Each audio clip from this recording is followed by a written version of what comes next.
Kisah ini berawal saat Bian dan ayahnya tiba-tiba mendapat tamu yang tak diundang. Suatu malam, ada orang yang mengetuk pintu dan memberi undangan pernikahan. Saat makan malam, keluarga Bian tiba-tiba kedatangan tamu yang mengetuk pintu.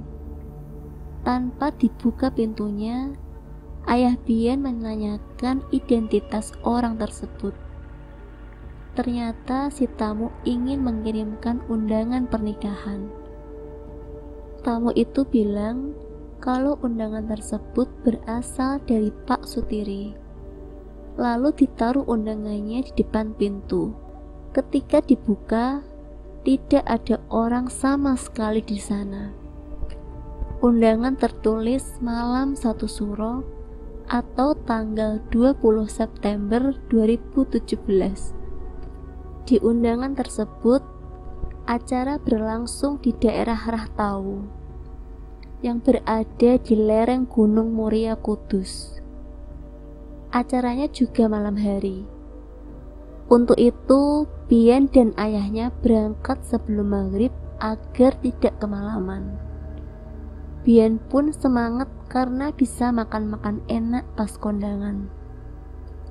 Sesampainya di Rahtawu, mereka langsung disambut oleh anak muda yang membawa petromak. Ia heran kenapa kondangan di tengah hutan. Bian makin heran ketika ia disambut anak muda berwajah pucat yang mengaku tetangganya Pak Sutiri. Ia mengantar ke lokasi hajatan. Ayah Bian mengatakan bahwa ini adalah pernikahan sesama bangsa jin. Jadi Bian harus siap dengan berbagai bentuk rupa muka jin di tempat itu. Sutiri adalah jin muslim yang pernah dibantu oleh ayahnya. Jadi sebagai balas budi, Pak Sutiri mengundangnya di pernikahan anaknya. Pesan paling penting adalah Bian dilarang membawa pulang makanan yang disediakan di sana. Di tengah belantara hutan, mereka lalu masuk ke dunia jin. Si pengantar ini tiba-tiba berubah jadi besar setinggi 4 meter, namun memakai baju koko gak beda sama manusia biasa. Musik dangdut mengalun, tampak sebuah hajatan nikahan pada umumnya. Hanya saja orang-orangnya besar-besar, tingginya 3-4 meter, memakai baju seperti di dunia manusia, baju koko ataupun batik. Hanya saja muka mereka agak aneh. Ada yang bertanduk, ada pula yang bermata 1 atau 3. Bian melihat itu semua dengan biasa saja. Tidak ada rasa takut sedikit pun.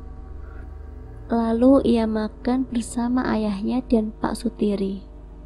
Menu makanannya enak-enak, mulai dari siomay, soto kudus, sampai brownies pun ada. Bian pun makan sajian di pernikahan itu. Ia heran kenapa ayahnya gak makan sama sekali, padahal menunya enak banget. Mereka berdua saling mengobrol, namun dengan bahasa yang aneh. Ia pun tidak peduli karena keasikan makan. Ketika mengecek HP, ternyata tidak ada sinyal sama sekali. Dia juga menyaksikan kalau orang-orang di dunia jin sangat cuek dan kaku. Padahal mempelai wanitanya cukup cantik. Tiba saatnya untuk pamit kepada mempelai. Bian dan ayahnya menyalami mempelai yang tubuhnya sangat tinggi dan tangannya terasa dingin dan pucat. Tak lupa setelah itu, Bian mengantongi beberapa makanan berupa roti dan coklat yang menurut dia rasanya enak sekali. Ia lupa perintah ayahnya untuk tidak membawa makanan saat pulang. Ketika keluar dari lokasi hajatan, ia merasa bahwa waktu itu masih jam 9 malam. Namun ia baru sadar ternyata sudah memasuki waktu subuh. Sesampainya di rumah, Bian ingin memberikan makanan itu kepada ibunya. Namun ketika ia mengambil dari jaket, muncullah darah dan gumpalan sampah. Ia pun ingat makanan semalam dan langsung muntah sejadi-jadinya.